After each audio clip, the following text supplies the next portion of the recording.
ये तीर था अयोध्या के युवराज दशरथ का। पिताजी! जो लगा था श्रवण कुमार को। माता, पिताजी! अरे ये तो कोई मानव है। क्षमा क्षमा, मुझे क्षमा करो पुत्र। यहाँ कोई हिरन है, मुझे हुआ संदेह। ये शब्द भेदी बाण है जो छू गया तुम्हारी देह।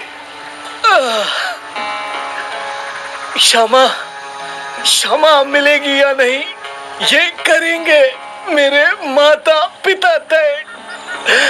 उनके लिए पानी ले जाओ, पास ही है उनका आश्रय। किंतु तुम। दशरथ विचलित थे। श्रवण कुमार की पीड़ा देखी नहीं जा रही थी। उन्होंने सोचा इसके शरीर से बाण निकाल लेता हूं, मगर नहीं नहीं, मत निकालो तन से बाण, नहीं बचने वाले यम से प्राण। पानी लेकर जाओ मेरे माता पिता के पास में, उनका पुत्र आएगा। बैठे हैं वो इसी आस में। काल की माया देखो, यह तीर था महावीर अयोध्या के राजा अज के युवराज दशरथ का, और यह तीर लगा था श्रवण कुमार को, जो अपने माता पिता को तीर्थ पर ले जा रहे थे। और अरे रुकिए, हम तो यहाँ राम कथा सुन रहे थे ना, आगे श्रवण कुमार की कहानी क्यों बात रहे हैं? ओ बेटा, राम की कहानी इसी बाण से शुरू हुई थी, और इसी तीर की नोक पर लगे रक्त से लिखी गई थी श्री राम की कहानी, जिसे हम सुनाएंगे। अरे हम कौन? परिचय तो दीजिए पिताजी। अरे हाँ, हम हैं हरि, साथ में है हमारी पत्नी सरला। जय राम जी की। अब यहाँ देखिए, ये हमारा बाजा, जिसे हम कहते हैं हरिमोनियम। हरिमोनियम। और हम है उत्तरा, इनकी सुपुत्री। अच्छा बेटा, खुद ही सू लगा लिया। शांति शांति शांति। और ये हमारे प्यारे ढोलक तो, ये अपनी बात ढोलक की ताल से सुनाते हैं। और बाकी सब हंसे थे ना, तो परिचय नहीं मिलेगा। अरे लेकिन परिचय तो दे। अरे देर हो जाएगी, कहानी आगे बढ़ानी है ना। बैक टू राम कथा। हाँ, श्रवण कुमार बहुत बड़ा मातृ और पितृभक्त था। उसने अपने अंधे माता पिता की बहुत सेवा की। उसके पिता शांतनु और माता ज्ञानवंती जब बूढ़े हुए तो मन में तीर्थ यात्रा की इच्छा जागी। श्रवण कुमार उनको अपने कंधे पर तराजू रखकर दोनों को एक एक पलड़े में बैठाकर तीर्थ यात्रा करवाने निकला था। लेकिन हुआ कुछ और ही। श्रवण कुमार की मृत्यु के बाद जब दशरथ उसके माता पिता की कुटिया में पहुंचे और श्रवण कुमार की मृत्यु का समाचार बताया, तो श्रवण के पिता शांतनु क्रोधित हो गए। पापी, दुष्ट, क्रूर, मेरे पुत्र को मारते आत्मा नहीं गई कांप? अपने पुत्र के बिना कैसे रहेंगे ये अंधे माँ बाप? क्षमा क्षमा क्षमा, अब से मैं रखूंगा आपका ध्यान। तीर्थ यात्रा भी पूरी होगी, दूंगा माता पिता जैसा सम्मान। बंद करिए ढोंग, मेरे पुत्र के हत्यारे, तुझसे भी बिछड़ेंगे तेरे स्नेही पुत्र सारे। त्याग रहे हैं प्राण ये अंधी और अंधा, तुझे भी मरते समय नहीं मिलेगा बड़े पुत्र से कंधा। नहीं नहीं, रुकिए रुकिए। पुत्र वियोग से मृत्यु होगी, ये श्राप है अवध नरेश। त्याग रही है जीवन, बिन श्रवण के कुछ न शेष। श्रवण, पुत्र श्रवण।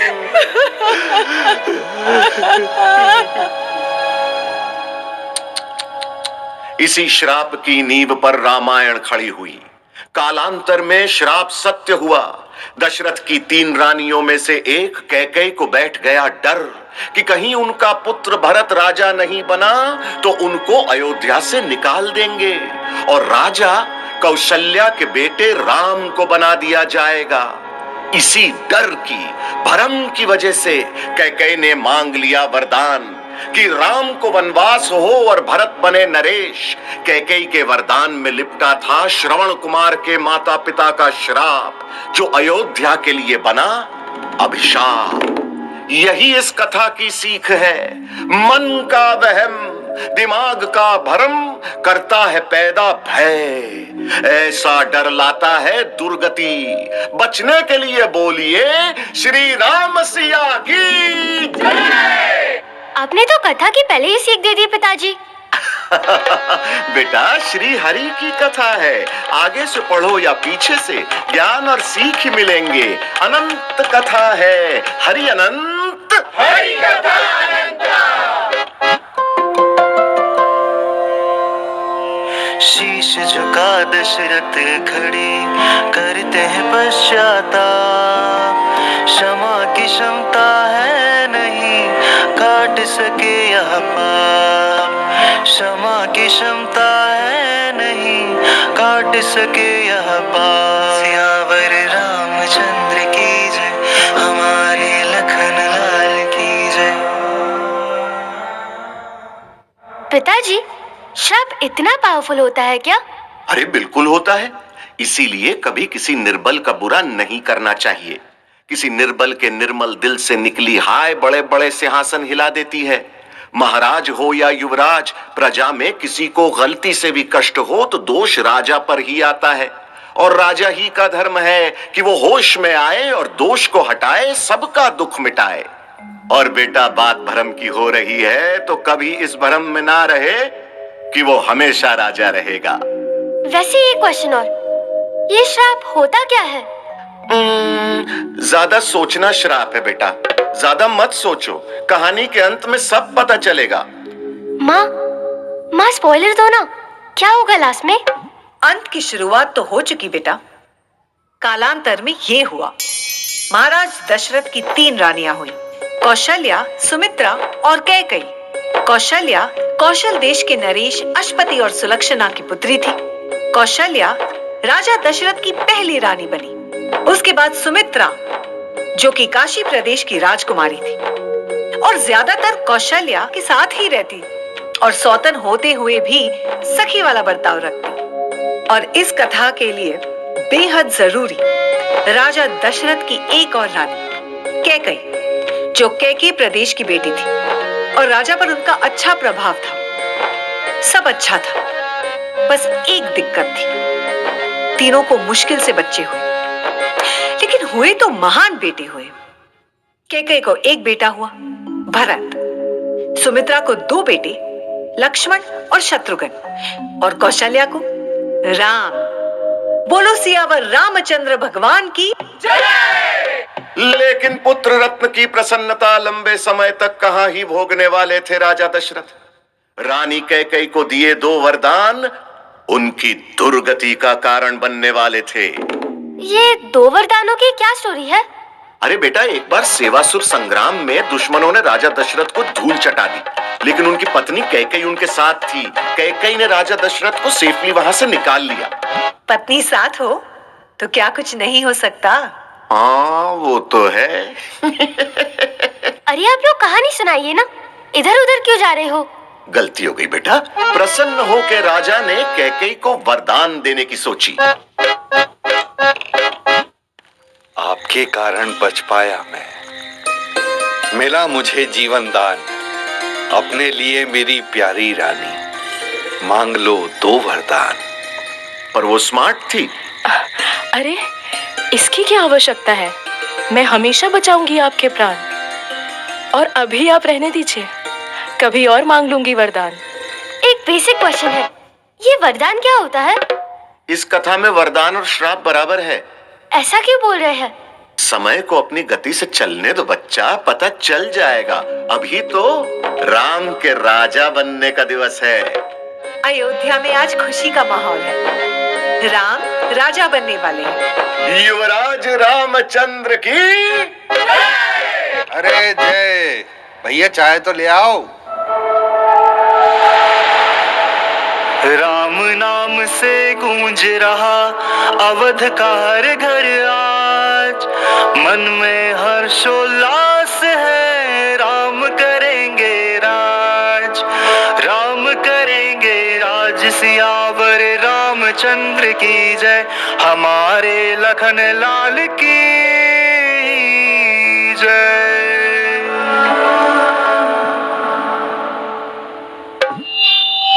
अरे रुको रुको भाई, उससे पहले सरस्वती माता को तो कर लो याद। हर चीज में टोक लगाते हो फूफा जी। अब राम की कथा में उनका क्या काम? अरे बेटी देखो, कैमियो है पर इम्पोर्टेंट है। कैमियो? हुआ यूं कि राम के राज्याभिषेक की परमिशन गुरु वशिष्ठ ने दे दी थी, लेकिन संत समाज को लगा कि अगर राम बन गए राजा तो राक्षस देंगे उन्हें दिक्कत। संतों की रक्षा करते करते अगर राम राजपाट में कहीं बिजी हो गए तो संतों ने माता सरस्वती से आग्रह किया कि अयोध्या में कैकेयी की एक दासी है। कुबड़ी मंत्र? यस, उस कुबड़ी की मति यानी दिमाग की दिशा अगर बदल दी जाए तो अयोध्या की दशा बदल जाएगी। वहां के राजा बन जाएंगे भरत और राम करेंगे संतों की एक्सक्लूसिव रक्षा। चालाक ब्रो, वेरी चालाक। Yeah and Saraswati being a sweet devi ji, उन्होंने संतों की बात मान ली और मंथरा की बुद्धि फिर गई। फिर क्या था, अयोध्या के दिन भी फिर गए।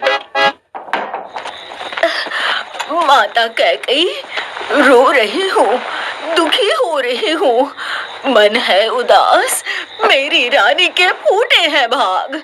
मंथरा, क्यों अपनी खराब जीवा चलाती है? आज तो खुशी का दिवस है। क्या तेरी जीवा पर किसी बुरी शक्ति का वश है? बुरी शक्ति का असर है आपकी मति पर, इसीलिए आ गई हो खुद की दुर्गति पर। मैं कहती हूँ आपके साथ अन्याय हो रहा है, थोड़ी लगाम लगाओ अपने पति पर। कुबड़ी, घर फोड़ी, रख थोड़ी तो मर्यादा, शर्म कर थोड़ी, जीवा नहीं चला ज्यादा। घर फोड़ी है कौशल्या, जिसका बेटा बनेगा राजा। फिर तुमको दिखा देंगे महल से बाहर का दरवाजा। राम मुझे बहुत प्रिय है, उसके बारे में कुछ मत कहना। दासी हो, दासी बनकर अपनी हद में रहना। कितनी भोली हो तुम कैकेयी, तुमको दिखता सत्य नहीं, भावनाओं से देखती हो सब, समझती कोई तथ्य नहीं। सीधे सीधे बोलो, शब्दों का करवाओ नृत्य नहीं। वो बात कैसे मानूं जो बात अभी प्रत्यक्ष नहीं? भरत के लौटते ही उसका बंदी गृह में होना तय है। कैकेयी तिरस्कृत होगी, मुझको बस इतना सा भय है। अर्थात? अर्थात आप रानी ही रह जाओगी, कौशल्या महारानी होगी। आपको अपनी भूमिका स्वयं ही बनानी होगी। तो अब मैं क्या करूं? याद करो वो रण कि जब राजा ने था वरदान दिया, यही समय है मांग लो कि वनवासी हो राम सिया। मंथरा, क्या लाज नहीं आई? नहीं, आज नहीं आई। अपनी रानी की सेवा का धर्म निभाती हूँ। मैं शुभ चिंतक हूँ आपकी, सच कह जाती हूँ। मांग लो ये वर, सिंहासन पर भरत विराजे, राम नहीं। कैकेयी का हित जब तक ना हो, मंथरा को आराम नहीं, मंथरा को आराम नहीं, मंथरा को आराम नहीं। पिताजी, मंत्रा और केकई को सब गलत समझते हैं, पर अपनी बेटे के बारे में सोचना गलत तो नहीं है। सवाल तो बवाल है बेटी, बहुत सही बात है। और किसने कहा कि माता कैकेयी और मंथरा को सब गलत समझते हैं? राम नाम यदि एक नदी है तो मंथरा और कैकेयी एक पहाड़। जिसने नदी का रास्ता रोका तो नदी वनवास की दिशा में बह चली, और उस नदी की यात्रा में उस नदी ने संतों की रक्षा की, प्राणियों का कल्याण किया, वन को संभाला, रावण का वध किया, और हम सबको सिखाया कि बुराई पर अच्छाई की जीत हो सकती है, चाहे दुश्मन कितना ही बड़ा क्यों ना हो। मुश्किलें आदमी के चरित्र को महान बना देती हैं। राम एक युवराज से मर्यादा पुरुषोत्तम बने। सोचो राम का चरित्र इतना महान कैसे बनता अगर मंथरा और कैकेयी ना होते। सत्य वचन पिताजी, जैसे स्कूल, कॉलेज और ऑफिस में हमारे साथ दिक्कत आती है, वो हमको स्ट्रॉन्ग और बेटर ही बनाती है। समझ गए, आगे बढ़ते हैं। कथा में भी आगे बढ़ते हैं। कैकेयी ने दशरथ के समक्ष जाकर मांग लिया अपना वरदान।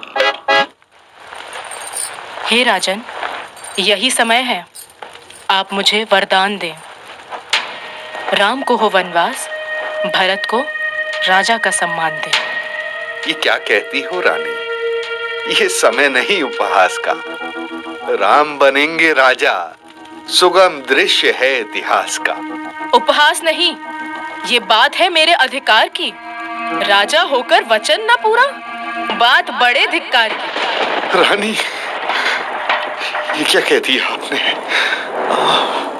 इतना सुनते ही महाराज दशरथ मूर्छित हो गए। दशरथ मूर्छित हो गए, मन में है संग्राम। राम मगर फिर भी रखे कैकेयी का सम्मान। राम मगर फिर भी रखे कैकेयी का सम्मान। सियावर रामचंद्र की जय, हमारे लखन लाल की जय। और जैसे ही राम को ये बात पता चली, वो महल की ओर भागे। राजा दशरथ की हालत देखकर घबराए नहीं, ना क्रोधित हुए। स्वयं नारायण अवतार हैं। वो तो जानते ही थे कि अवश्य माता कैकेयी और दशरथ के बीच कुछ खटा है, पर उन्होंने आपा नहीं खोया। सबसे पहले माता कैकेयी को नमन किया और मर्यादित भाव से स्नेह पूर्वक पूछा, माता कैकेयी, पिताश्री की ये अवस्था, क्या कोई विवाद हुआ है? या जो नहीं होना चाहिए था उस तरह का कोई संवाद हुआ है? राम, तुम्हारे पिता ने मुझको 2 वरदान का दिया वचन था, लेकिन जब वर मैंने मांगे तो उनके पास केवल प्रवचन था। माता, आज से मैं भी राजा होने वाला हूं इस नगर का। आज्ञा दें तो मैं कुछ कर दूं आपके मांगे वर का। ठीक है, यदि तुम चाह रहे हो तो करती हूँ तुम पर विश्वास। पहला वर ये, भरत हो राजा, दूजा तुमको हो वनवास। नहीं पुत्र, नहीं। माता, बस इतनी सी बात और उस पे इतना बड़ा विवाद। बड़े ही सुख से सिंहासन को भरत पे न्यौछावर कर दूं। माता पिता की आज्ञा पर मैं नीचा अपना सर कर दूं। वनवासी होने से ऋषि मुनियों के होंगे दर्शन मुझको। ये मेरा कल्याण ही है जो मिला अमोलक धन मुझको। वनवासी होने में देख रहा हूं बड़ी भलाई में। पिता के वरदानों के ऋण की कर पाऊं भरपाई में। राम रुको, राम, अयोध्या छोड़ के न जाओ। राम चले गए। राम, अयोध्या के राम चले गए। सिंहासन सूना है, राजमहल में मातम का माहौल, प्रजा व्याकुल। परंतु श्री राम अकेले नहीं, क्योंकि जहां सिया के राम वहीं सिया का धाम। और भाई लखन भी साथ थे।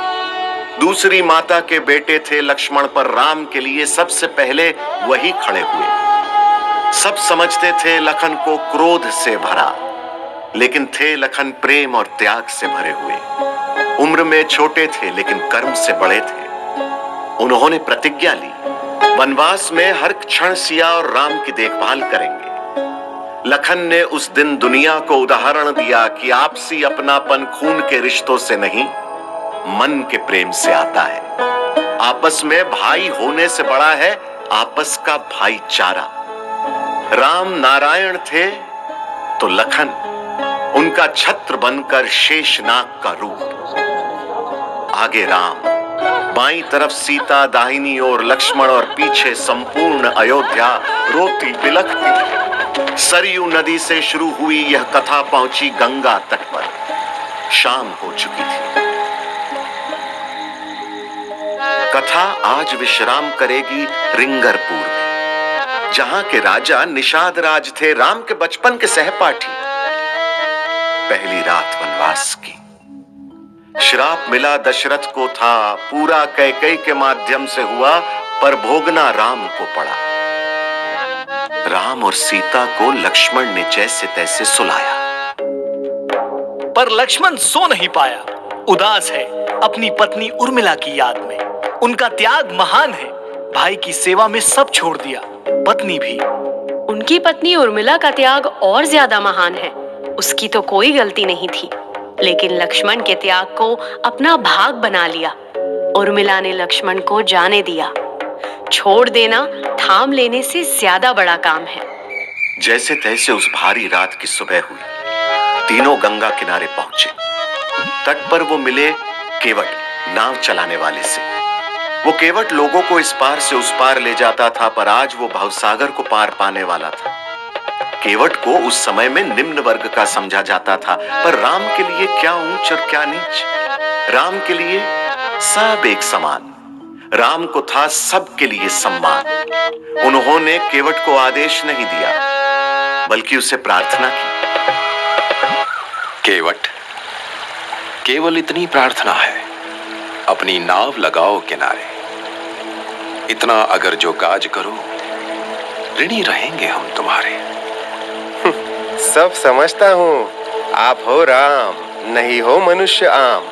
मीठी मीठी बातें करते हो, निकलवा लेते हो काम। अरे ये कैसी भाषा है? तुमको हमारा डर नहीं?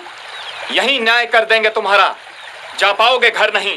शांत लक्ष्मण, केवट को जो संदेह है उसको समाप्त करेंगे हम।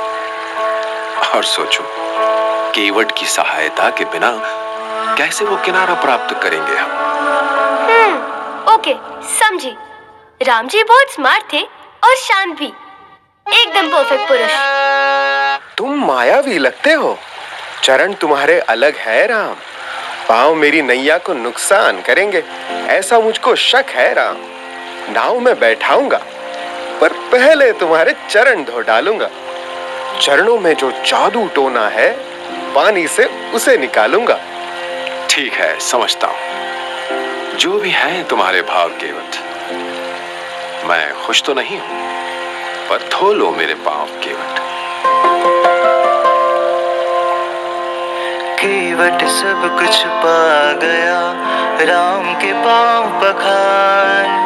राम भी हर्षित हो रहे, पा केवट का प्यार। राम भी हर्षित हो रहे, पा केवट का प्यार। सियावर रामचंद्र की जय, हमारे लखन लाल की जय। कई राजा आए गए गंगा के तट पर सब केवट की छाया से दूर रहते, उसे नीची जात का समझते। ऐसे में राम का उसको स्पर्श देना, बराबर में बैठ जाना, साधारण होकर भी असाधारण बात थी। यही राम राज्य है, सब बराबर। फिर भी केवट थोड़ा रूडली बात कर रहा था राम से। Bad behaviour. ना बेटी, समझी नहीं तुम। वो तो बस राम के चरण छूना चाहता था। कभी कभी भाव कुछ और होते हैं, बात कुछ और। हम नहीं समझते, भ्रम में रहते हैं, पर भगवान समझते हैं। इसीलिए राम ने केवट की हर बात मानी। श्री राम यहां गंगा पार हुए थे, लेकिन वहां सरयू नदी के किनारे आग लगी थी। वहां चिता जल रही थी राजा दशरथ की। उनके पार्थिव शरीर को तेल का लेप लगाकर रखा गया था, क्योंकि जब वो मृत हुए तो वहां उनका कोई सुपुत्र न था। वह श्रापवश पुत्र वियोग से मरे। भरत और शत्रुघ्न पहले से भ्रमण पे थे, भ्रमण को पूरा करके वापस आए। सरयू नदी का सारा पानी आंसू बनकर दोनों की आंखों में था। अयोध्या ने एक ही दिन में अपने राजा दशरथ को भी खोया और अपने युवराज श्री राम को भी। एक बात पूछूं? राम जब अपने पिता के पास गए थे तो दशरथ ने कुछ कहा क्यों नहीं? क्या कहते कि उनसे श्रवण कुमार का वध हुआ था? या ये कहते कि उन्होंने कैकेयी को वरदान दिया था? क्या ही कहते वो बेटी? अरे कहा उन्होंने, राम के जाने के बाद दशरथ पूछते रहे, राम राम राम कहाँ है, जानकी कहाँ है, स्नेही लक्ष्मण कैसा है? जिस वन की ओर गए हैं वो तीनों, वो वन कैसा है? बस तीनों का हाल पूछते रह गए दशरथ। जैसे ही उन्हें पता चला कि राम ने गंगा पार कर ली है, उन्होंने सोच लिया कि प्राण त्याग कर अब उनको भी अस्थि बनकर गंगा मैया में लीन हो जाना चाहिए। वहीं उनके पाप कटेंगे, वहीं सारे श्राप। तो उत्तरा, क्या सीखा आज की कथा से? भरम में नहीं रहना चाहिए। अज्यूम ना करें। गलत फैमिली से गलत फैमिली से गलत काम हो जाते हैं। भरम ये भी है जो दशरथ को हुआ। उन्होंने हिरण समझकर श्रवण कुमार की ओर तीर चला दिया। भरम ये भी है जो मंथरा ने कैकेयी के दिमाग में भरा। तो भैया भ्रम तो ये भी है जो संतों को था कि राम राजा बन गए तो संतों की सहायता कौन करेगा? आहा, चार लोग क्या कहेंगे ये मत सोचो। मन का डर, वहम, भरम, इनसिक्योरिटी हमेशा गलत रास्ते पे ले जाती है। कैकेयी को लगा कि भरत सिंहासन पाकर खुश होंगे, पर भरत ने सिंहासन और अपनी माता कैकेयी दोनों को त्याग दिया। हुआ ना गलत? इसीलिए अच्छा सोचो, अच्छा करो। ये मत सोचो कि फलाने से खतरा है, ढिमकाने से थ्रेट है। खतरा है, थ्रेट है मन के वहम से, जिसका फायदा उठाते हैं दूसरे लोग। हर चेहरे पर चेहरे कई हैं, कौन है कैसा कैसे जाने। जितने मुंह है उतनी बातें, सबकी बातें कैसे माने। अपने विचारों पर टिके रहो, लंबा टिकोगे। गलत सोचना ही श्राप है, यही आज की कथा का पाठ है। वरना गलत फहमी और भरम में होते रहेंगे गलत काम। गलत काम से बचो और बोलो राम सिया राम, जय जय राम, जय जय राम। राम सिया राम, जय जय राम। बोलो सिया राम की जय। भरम में करम संभालिए, गलत ना सोचे आप। मन का भय ही होते है जीवन का अभिशाप। जीवन का अभिशाप। सियावर रामचंद्र की जय, हमारे लखन लाल की